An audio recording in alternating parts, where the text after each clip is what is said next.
right. Okay, well, I'm glad you all came out here on a beautiful sunny afternoon. I'm John Katz. I'm a member of what used to be called History Department, the School of History, Philosophy, and Religion. This is probably the 31st year of the Carson Lectures, 32nd? We have no idea. Our speaker today is brought here under the auspices of the George and Dorothy Carson Lecture Series. And this has been a lecture that we've had for years and years in honor of a former colleague of ours who was a Russian historian primarily. Our speaker today spoke yesterday, and if you missed the talk, it's on tape, or will be on video online in a week or so. And an excellent talk, so I hope you get a chance to see that as well. Niall Green, our speaker, is a professor at UCLA and the chairman of the director of the program on Central Asia at UCLA. He's been there for 10 years. He arrives from the other side of the Atlantic, where he studied at SOAS, received his PhD. He has many publications, an armful of books dealing with Indian Ocean trade, with Sufism, and most recently a book which was the topic of yesterday's lecture on Persian students studying in Britain. I just want to say that today's topic, the Afghan discovery of the Buddha, has special interest for me. I was thrilled to hear that you're going to talk about this because 40 years ago, on a sunny day like today, I was in Bamiyan, scrambling on the tops of the heads of these giant Buddhas, which are no more. So I was at a rare opportunity to visit the Buddhas before the daily Postage goat dragging contest began. It was a very exciting day in Afghanistan.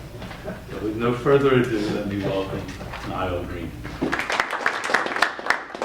Thank you, John, for that generous introduction. It's a real pleasure to be here. I'd like to thank again everyone who's brought me here, Gary Ferngren, Mina Carson, and everyone else here who's helped me to settle in just for a few days. So, If you show a picture of the Buddha, maybe I'll see you on the top. let's see if I can find the Zoom function.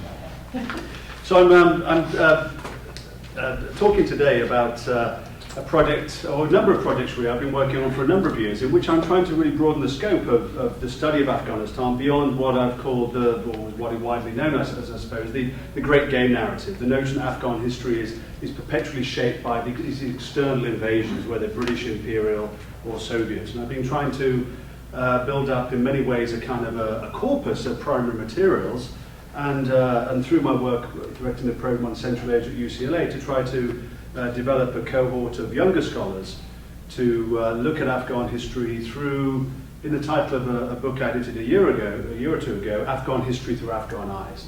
That's to say, looking at Afghans not only as observers, but also as creators of their own history. And today I'll be looking at not so much the ways in which Afghans have shaped their history as fact and action, but as idea and narrative. That's to say, I'm talking not so much about Afghan history as Afghan historiography. And I'm talking in particular about a phenomenon which is widely observed in much of the Middle East, but has never previously been researched for Afghanistan. And that's the impact of Western archaeology, in this case the archaeology of Buddhism and, as we'll see, the other pre-Islamic cultures and civilizations of Afghanistan, and their impact upon local Afghan intellectuals. So again, one of my agendas in trying to kind of reconfigure a post-Great Game model of studying Afghanistan, and is the importance of thinking about the intellectual history of Afghanistan, and thereby, of course, the history of Afghan intellectuals. Sorry, Ryan. And sorry. Did you turn off the? No, I didn't turn it up, but I think it was already turned on as far as I can see. It is. Okay, great. It's Yeah, not picking up, but that's okay. Okay. Thank you.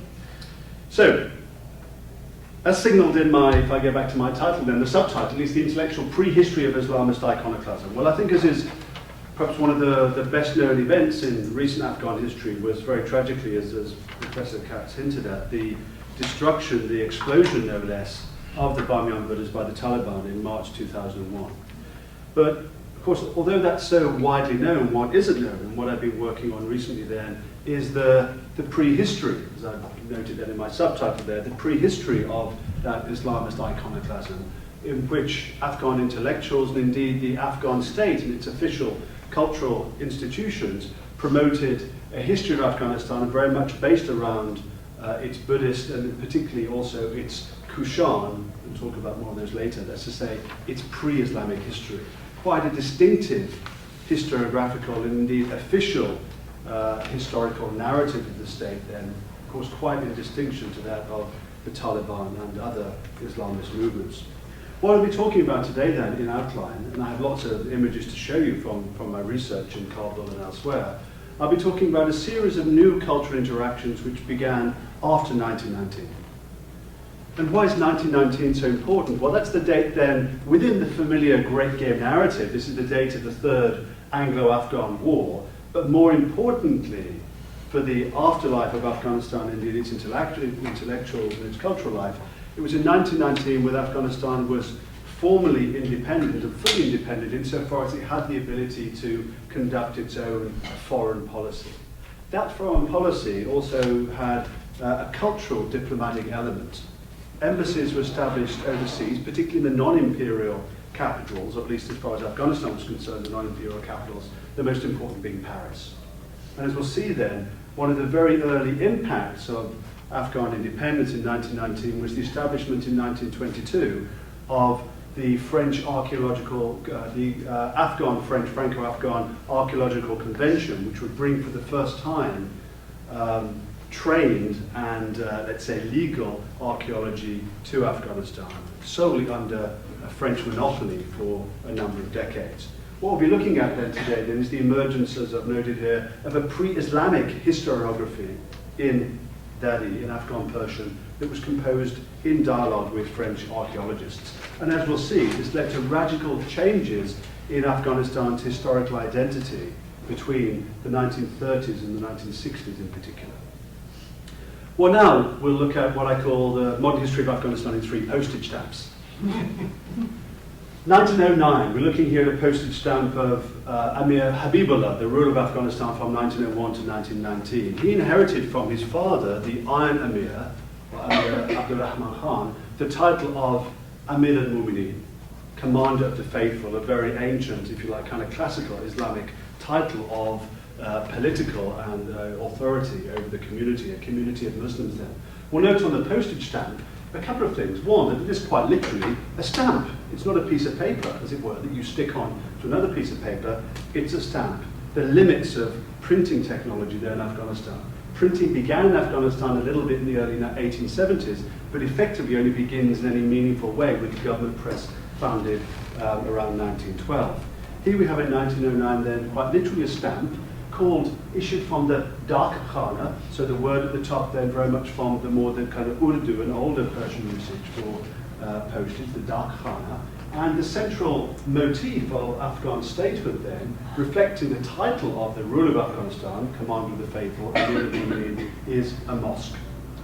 Let's step forward then into the reign of Amanullah Khan, the son and successor of Habibullah.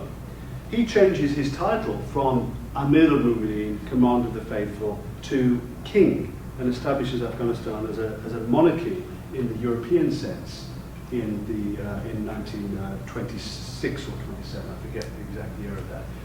Here the stamp then, I think it's 26, the stamp from 1927 then, the following year we'll see a number of things. We'll see that the terminology has changed. It's no longer dark, it's post, coming from the French. We also have here, of course, the other key comparison is the shift, or rather the shrinkage of that Islamic or religious insignia has rapidly shrunk and being contained then within this royal crest device then. So we're seeing the shrinking role then, reflecting the change of titles from Commander of the Faithful to King, and the shrinking insignia there of the mosque. We move through to 1932, just a few years later, and this has happened, something that would have been unthinkable just a few years earlier. A postage stamp then here with Bamiyan written on the right, Postage Afghan, the word, or at least the spelling of Post then is changing as we go through here. reflection here of the interactions with France that I'll be talking about, Afghan Post, so spelled here then in the French spelling, and of course most importantly the presence then of the great statues of Bamiyan. So in short, I've been trying to look at how this came about. And to give a sense of how radical these changes of historical identity were, let's have a short look at the previous ways in which Afghans had conceived their own history. The earliest history of the Afghans, not Afghanistan, the word Afghanistan isn't really used in the region until something like the 1860s and thereafter. But the earliest history of a people calling themselves the Afghans that is written, or at least composed and patronized by someone who is an Afghan, in this period meaning a Pashtun, was this text, the Tarikh-i Jahani, written around 1615, not in any way we think of now as being Afghanistan, in fact in the southern half of India, in the Deccan. As we can see here from this model sort of composed from it, from the modern printed edition, that historical text, that Tarikh, was a genealogical history. A history that, following many kind of classical Islamic models of historical writing, gives the history of the people calling themselves Afghans through their genealogy going back to their earliest founding figure, their earliest ancestor, by the name of Qais Abdul Rashid Afghan, so the primordial Afghan, or Qais Abdul Rashid Pathan, as it's sometimes known. Qais Abdul Rashid Afghan was said in this text to have been a companion of the Prophet Muhammad, who then moved to the region now that we know of Afghanistan, and then the Afghans, the Pashtuns, descended from him. That text then, the Tarikh-i Jahani, was in many ways the Urdu text for centuries of Afghan history.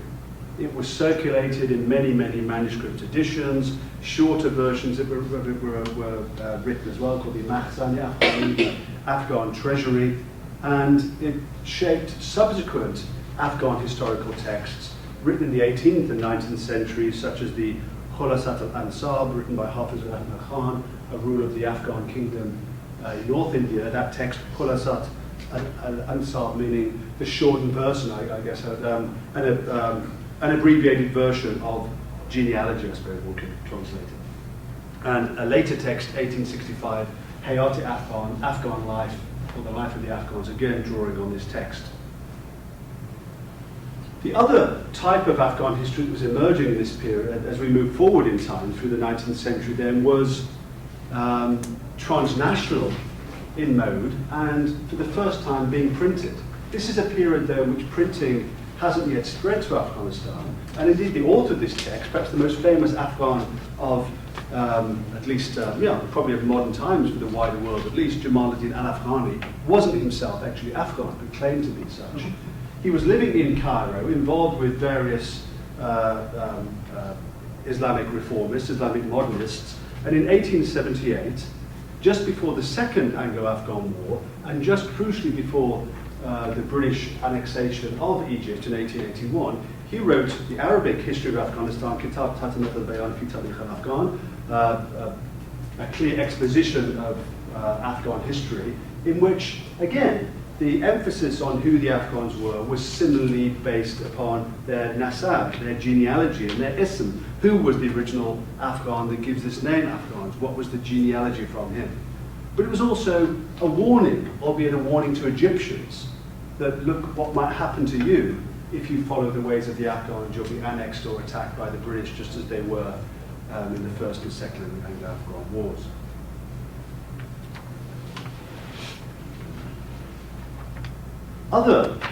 The other key type of history then, aside from these genealogical works of the Islamic genre, the Arabic, Persian genre of Tarikh, the other key type of Tarikh, historical text then, was dynastic history. And there are various versions of this written by and for the Afghan Pashtun rulers.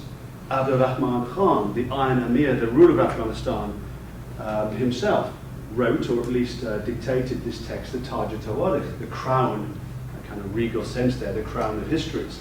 But again, reflecting the undeveloped, if you like, intellectual apparatus of Afghanistan in this period, the undeveloped intellectual, cultural infrastructure, the text was actually printed in this one, as we can see in the bottom, printed in Lahore, various other versions of the text printed in Mashhad in Iran and Bombay in India, but not printed in Kabul. Nonetheless, the key point, this is dynastic history. The history of Afghanistan is the history of its Pashtun dynasties, its Pashtun rulers. Even as late as the 1910s and 1920s, under the reign of Habibullah and Amanullah, whose stamps I showed earlier, even that late, the history of Afghanistan was still conceived in these terms of dynastic history, albeit in a sort of somewhat rather wider conspectus, perhaps it's too exaggerated a word, but nonetheless very much dynastic history, a history whose sources were the court and central chancery in its documents, then the Siraj al-Tawarikh, then the crown of history, sorry, the torch of history has taken itself that title, Siraj, from Siraj al-Mulk wal-Din, the torch of the kingdom and of the faith, which was the regal title of Habibullah, its royal patron. And indeed what's interesting is that the last work written by Faiz Muhammad Khatib, the historian, was a text called the Nationalism Afghan, which is to say the book of the origins, or now we would translate it as a race, but if you like again, the book of the genealogy or the ancestry of the Afghans, written around 1927. So let's keep that in mind, as late as 1927, published only in 1933. So that late, either side of 1930, Afghan history by the official state historian is still being conceived in either these dynastic or genealogical terms. Bamiyan, the Buddhas, that older pre-Islamic heritage has no place in any of this.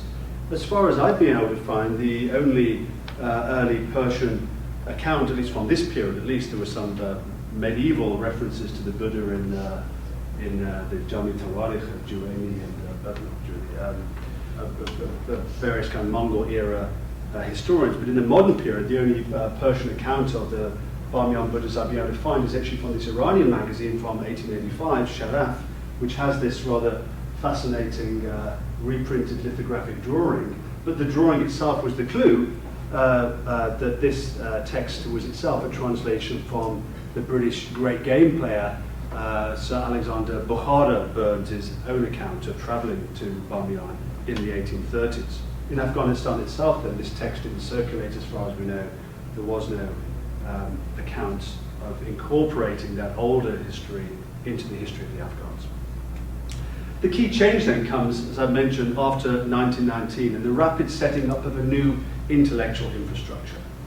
Printing had been reinstated and expanded in Afghanistan from around 1912 then, albeit only from government presses. There was no private publishing in the 1910s. In 1903, in the reign of Habibullah then, reflecting his closer engagement with colonial India, he founded a modern high school, the Habibullah School, named after himself. Then in 1922, crucially, we have the foundation, the same year then as the Franco-Afghan Archaeological Convention, the arrival of the French in Afghanistan, the founding of Lycée Istiqlal, Lycée Independence, as it would be called, Independence in French. And also in 1924, again reflecting Afghanistan's broader diplomatic, cultural outreach to the non-imperial powers, that's to say, not to the Russians and not to the British. We have the foundation of the Fahad Amani Oberheilschule, the Amani, later named after Amanullah, the ruler at the time, the high school, the Amani high school, German medium, as distinct from the French medium, Lycée Istiqlal. We also have the foundation of a series of new printed journals, the Siraj al-Akhbar, then founded 1911 to 1919, and more importantly for us, the Mujalla-i Kabul, the Kabul Journal, founded in 1931. And enabling these new journals, forming, if you like, a more institutional, organizational, intellectual infrastructure for the new intellectuals we'll see emerging in a few minutes, were a series of new institutions of learning. The Musée Milli, as to say the National Museum, we'll note that title, that conception, a National Museum, founded in 1922, and then shifted into newer and larger premises in 1931, where it still exists today, at Dar al-Aman, on the outskirts, the old royal capital of Kabul, built by largely German and some Italian architects in the late 1920s. The museum moves there in 1931.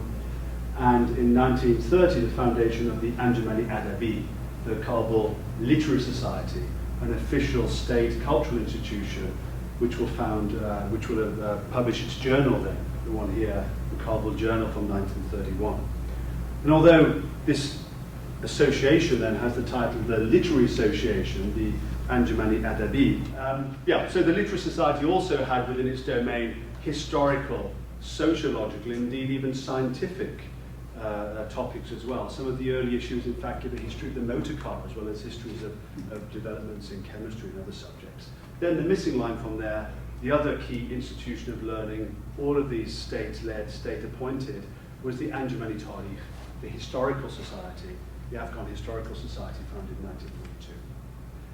So how does archaeology and how do the French fit into this? Well, as I mentioned, 1922, the Franco-Afghan Archaeological Convention, and the arrival of the DAFA, the Délégation Archéologique Française en Afghanistan, so I'll just call that DAFA from now on, the French Archaeological Delegation, led first of all by Alfred Fouché, by this point already distinguished scholar of Gandhara, that's to say northwest Indian, eastern Afghan, in ancient times, Buddhist art.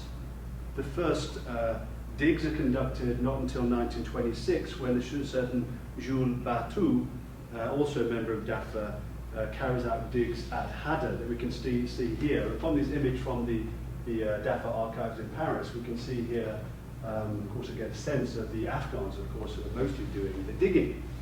And then what my research has been doing, at least, is to say, well, they were doing more than digging, they were also doing a great deal of writing, and that's what we'll turn to shortly.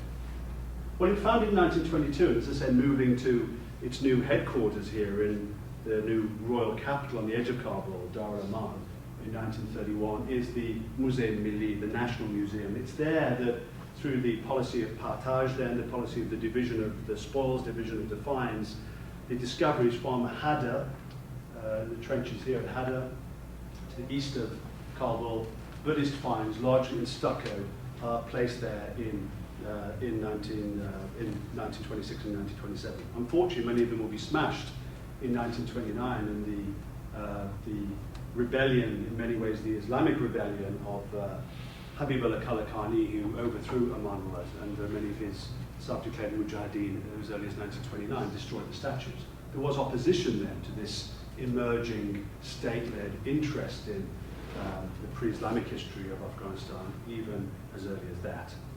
But still, I want to give us a sense of context, and also how early, if at the same time how connected Afghanistan was with the development of archaeology and indeed museology in its neighboring countries. The foundation of the Kabul Museum then, the National Museum in 1922, was much earlier then, by some 14 years, than the founding of the very famous Musée-i-Iran Bastan, the Museum of Ancient Iran, which didn't open until 1936.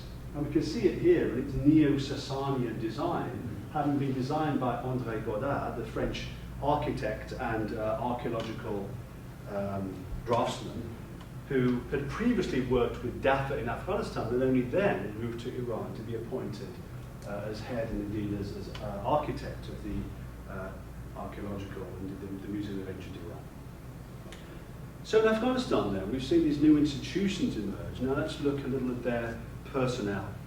Well, here we have an early photograph from the Kabul Journal then, published by the Anjuman-i Adabi, the Kabul Literary Society. And here we have the founding figures, to get a sense then of these self-declared Afghan modernists, and indeed young Afghans, with their karakol hats, very much an aspect of their Central Asian, their ultimately Bukharan and indeed Afghan identity. The wool, of course, with these karakol hats was Afghanistan's chief export, including to the United States by this period.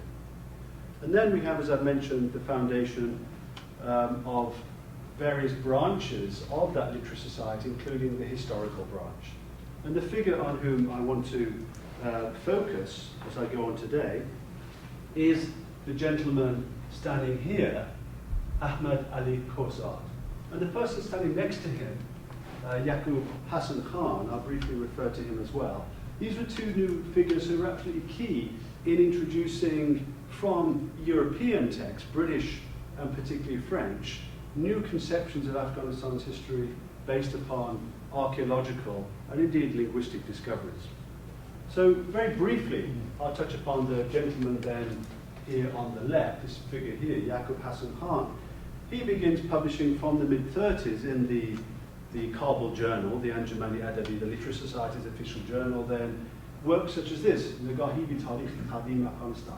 This very kind of new conception then that Afghanistan is, if you like, a historical subject. Not only the Afghans,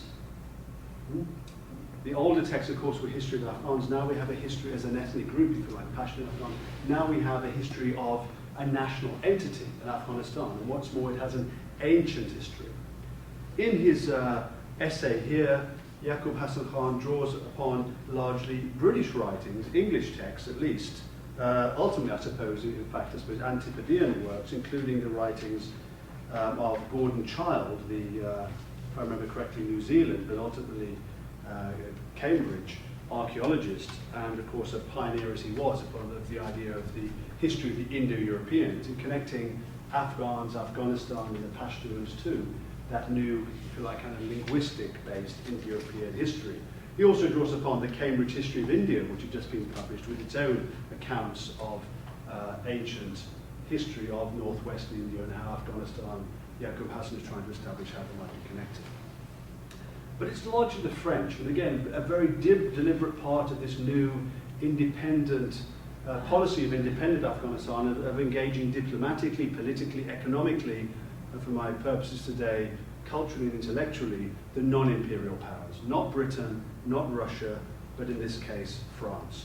And it's through DAFA, the French archaeological delegation then, and through working for DAFA, that Ahmed Ali Khan, you can see him here a few years later, as he becomes president of the history branch of the Literary Society, we see him here in his years of apprenticeship, kneeling no less beneath Jean Cal, one of the DAFA archaeologists doing their survey, not really excavation, of Bamiyan in around 1927, 1929 at this stage. He's a translator to DAFA because Ahmad Ali Khan Khozad then, that's his pen name and that's what I'll be calling him from now on, Khozad had been one of the earliest students at that Lycée Istiklal, at the French high school founded in Kabul, a French medium school. He'd studied there, he'd learned French, and he was appointed as then the official translator and intermediary to the French Archaeological Society. So who was this Khozad, this key figure, as we'll see, in establishing and writing and really founding and promoting this new pre-Islamic national official history of Afghanistan?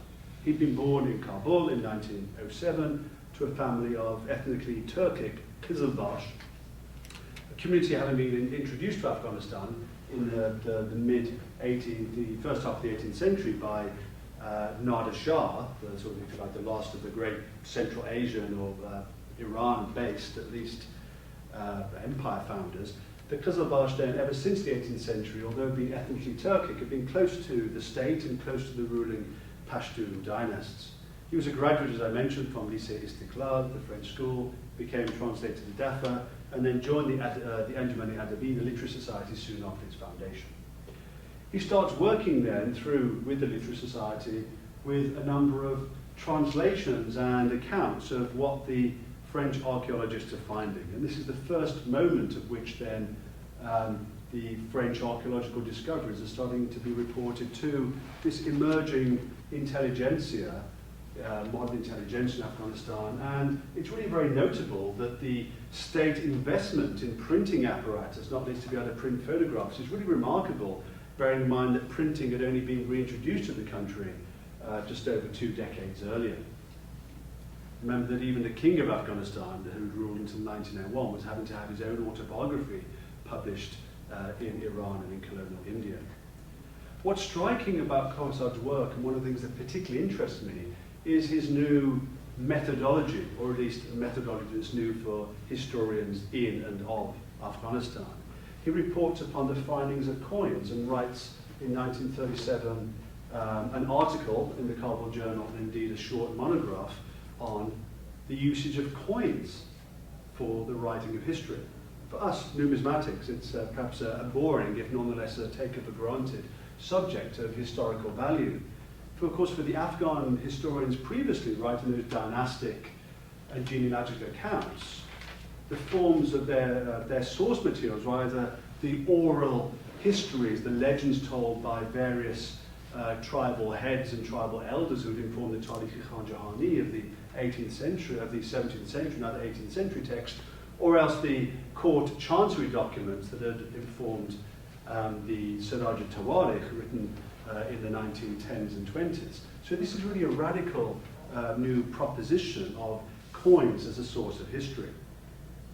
Another text then, this is still a period largely of translations rather than the production of new works by Cozard, is his translation of Monsieur and Madame Godard, the key figures, two key figures in Dhofar, their accounts of their surveys of Bamiyan. That was published then by the Literary Society in Kabul in 1937, including a great deal of Godard. Remember, he was the draftsman and architect, did many of the drawings, many of the photographs, and these too are published there in Kabul, and giving a visual sense then of the pre-Islamic artistic heritage of the country. And that will become more and more important, those conceptions of a national heritage. Again, still reporting, translating French discoveries here, the Hafriyat Jadid al Afghanistan, to say the new excavations in Afghanistan. And this year, 1937, and this place, Begram, is actually really the key transformational moment. Most of us around the world, I think, have heard of the Bamiyan Buddhas, but the most important archaeological discovery, at least until the late 1970s in Afghanistan, the discovery of various items of Bactrian and Oxus treasures of Bactrian gold, was the discovery in 1937 of the Begram ivories. These were ivories that had been part of an ancient luxury trade conducted between North India through Afghanistan, across, of course, the Silk Road. And what's really striking, of course, is not only the translation of these finds and the importance of these finds, but also in a period in Afghanistan where not even the photograph of a veiled woman, as far as I'm aware, had ever been published, that we have these really graphic portrayals then of the Begram ivories, built within a justification, of course, that this is a new conception, this is national heritage. Indeed, we have even described here in the accompanying pages the key phrase, I think, for me. No, in fact, it's right there underneath in the caption, of course, yes, as Asari Nafisi ve Tarikh-i Vatan, from the artistic and historical heritage of the Vatan, of the nation. So this new conception, this is okay, because it's our national heritage. Now, the Begram ivories caused an international stir. Those of you who have ever been to the Musée Guimet in Paris, if you happen to go there, that's where the French took their share of the archaeological discoveries they made in Afghanistan. And in 1937 to 38, in that season, at the Musée Guimet, they put on an exhibition of the Begram ivories. And I'm drawing upon here on French secondary scholarship by François-Olivier Michel, that there was a cable sent from Kabul by the French chargé d'affaires, sent a cable to Paris saying that the chief ministers and various other government ministers of Afghanistan have for the first time taken an interest in our excavations and have personally visited the trenches. It's seizing that moment then of international but also national governmental fascination with these extraordinary finds that our key figure then, Ahmed Ali Kozar, decides to write these two monographs in which he's switching from being a reporter and a translator of French archaeological discoveries to starting to construct or to use those discoveries to construct a new national history. He writes a monograph then, Imperatori, of course we can see the loaning of the European word, the Kushan Empire, which had had its capital at Begram, and his other monograph on Begram in 1938, directly following on then, and in a sense, well, not cashing in, that's rather bold, I don't think the motive is monetary, but maximizing the impact then of these discoveries, and of course the interest then of government officials. There's a wider artistic context then that Khozad starts to become involved in, because in 1942, just a few years afterwards then, the Literary Society is disbanded. Literature, the novel, the translations from Maupassant and various other writers that were being published in the Literary Society Journal. I don't know, but I have a sense perhaps that this perhaps wasn't the kind of useful or controllable cultural activity that the state wanted to establish. The Literary Society was closed at any rate. In 1942, the Anjuman-i Tarikh, the Historical Society, the Afghan Historical Society is established. And Khozad then, who we've seen here, writing these texts of claiming Kushan, ancient history of Afghanistan, becomes its first and founding president. He'll remain as president until the early 1960s. He's also established then as president until 1961 of the Literary Society, but he also served as curator, head curator of the National Museum, the Musée Milli, and also as the head of a number of other literary societies and cultural societies as well.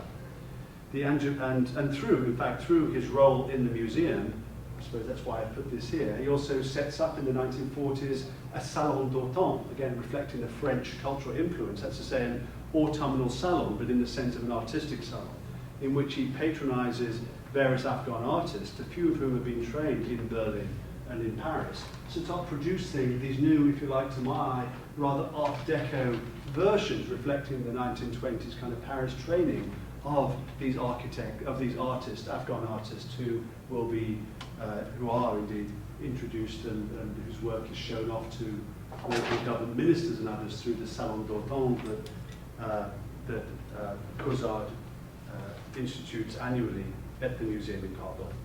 So we have art displays then reaching out to a wider audience, his monographs.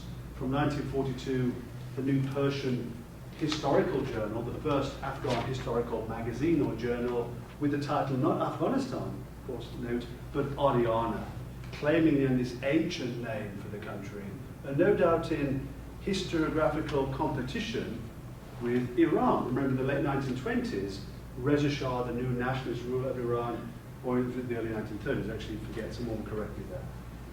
Reza Shah had informed the rest of the world that you must henceforth call our country Iran, not Persia. The Afghans then, with their own sense of national competition, are claiming the title of Aryana. And also, again, the international ambit in the sense of a conversation and dialogue developing here then with European intellectuals, the Literary Society, both of these journals under Khozad's editorship. The Historical Society also establishes then a journal in joint English and French from 1946. So there we have a sense then of the Aryana Journal, its titles there, the back page at least then is given in, as we can see, French still the dominant European language there. The contents will be of various things, not solely pre-Islamic. There'll be articles upon Ghazni and various other Islamic period sites and indeed poets and authors.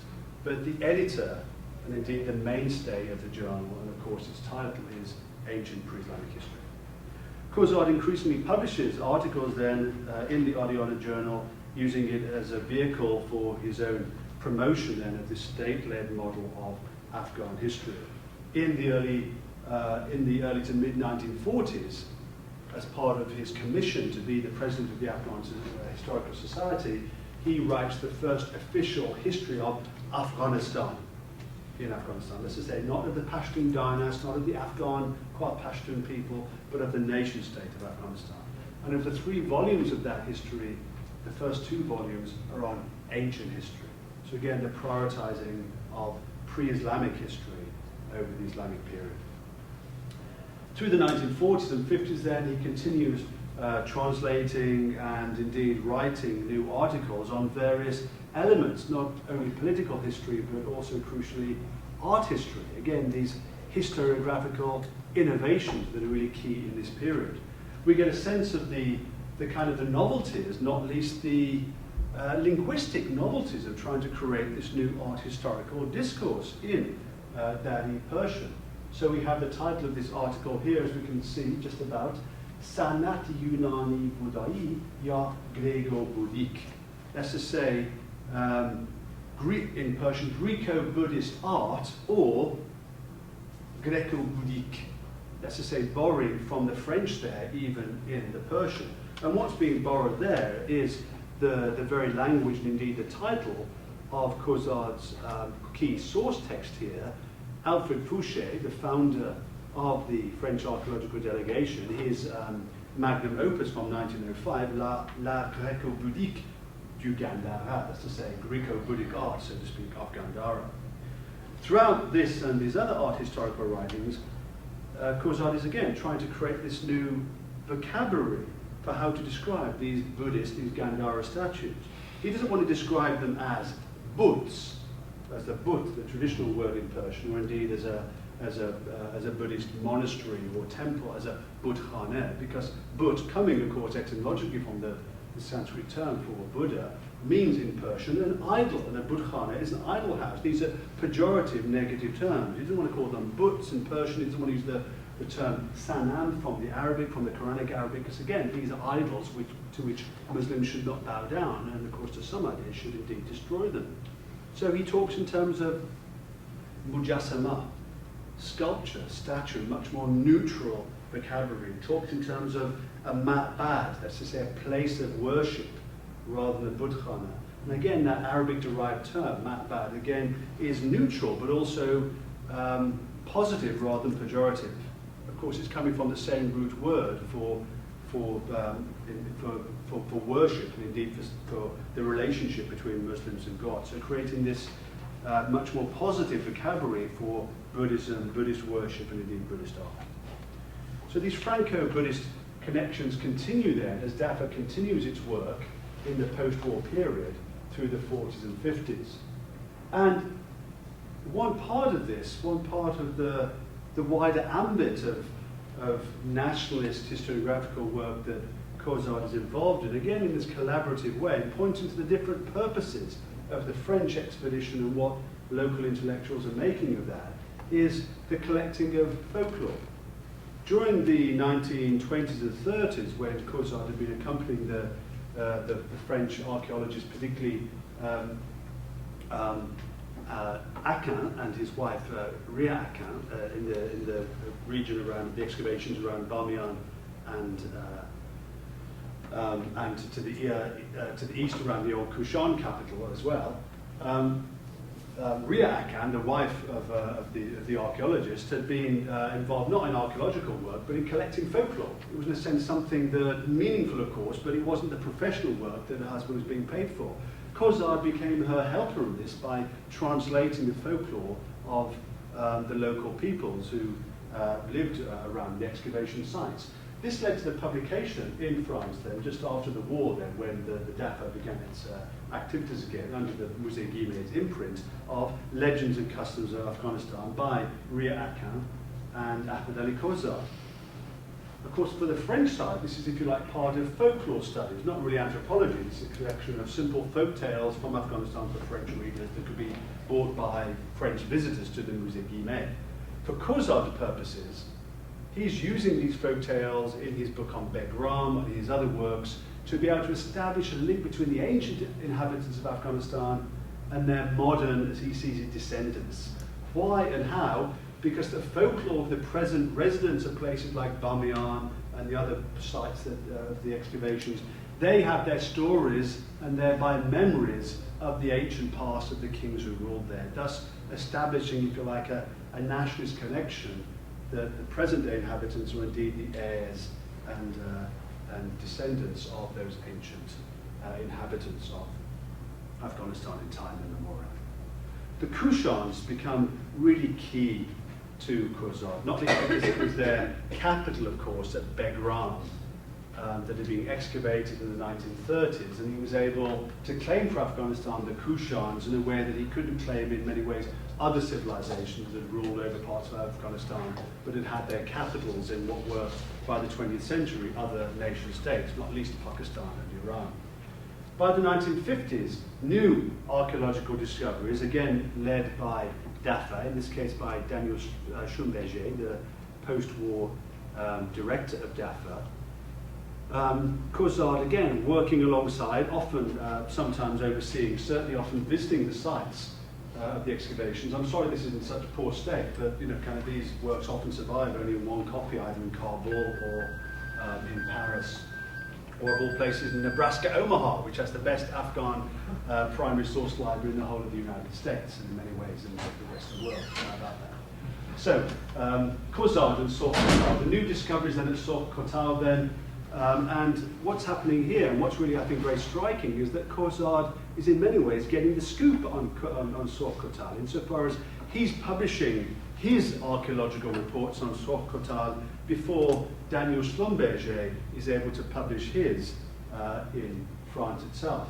He's drawing upon these various discoveries that are made there, these other ancient scripts, Bactrian in Greek script here, in fact, and a very key discovery here, the statue of Kanishka.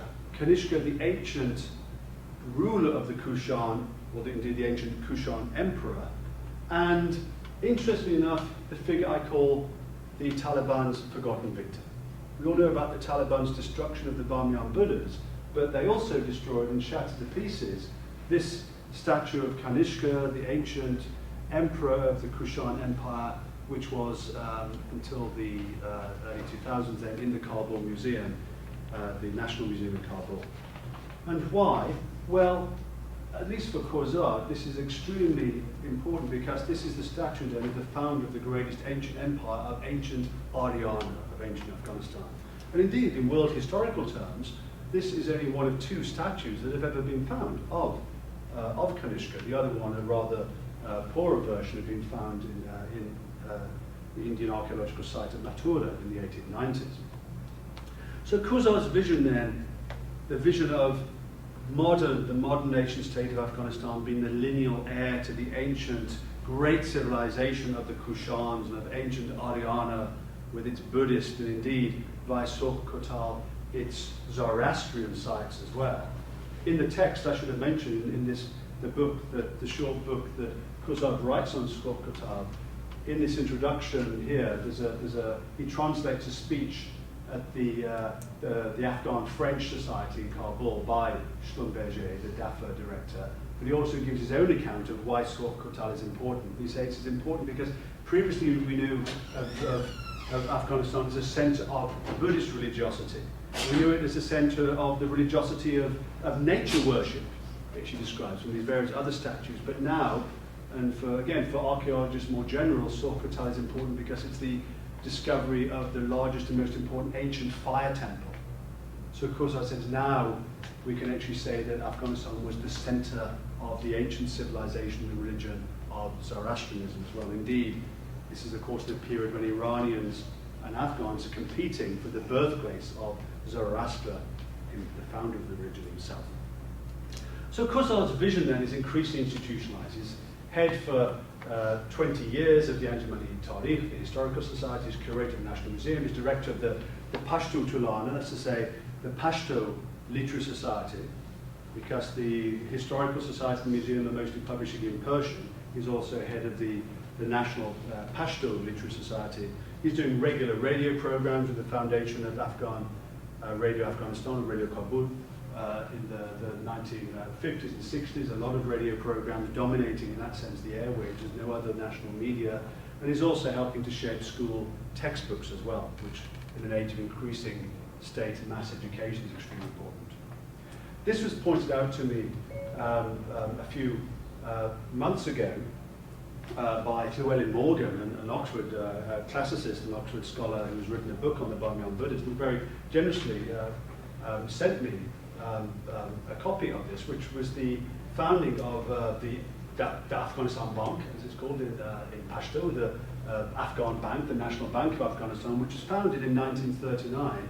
In this period then, in which I pointed out the discoveries are being made, in particular the numismatic discoveries. And this interested me a great deal, and I've since then followed up on that and had a more careful look at Khuzad's numismatic treatise from 2 years earlier, from 1937. Going through there, I was very struck by the one source academic source, or the one textual source he cited for introduction, his knowledge of numismatics was an 1878 book by the very distinguished French numismatist François Le Normand called Le Monnaie dans l'Antiquité, which is say coinage in antiquity. And having called it up through Interlibrary Loan, I had looked through that, and what is the only ancient Afghan coin in it but this one, the coin of Euclides. So we can see again the moving of this French scholarship towards the purposes then of Afghan national purposes here. This is then, one can't see it here, unfortunately. This is Euclides, the Greco-Bactrian, if you like, rule over parts of Afghanistan. And here it says the Afghanistan Bank, the Afghan National Bank, and indeed that says the same thing there in Arabic script.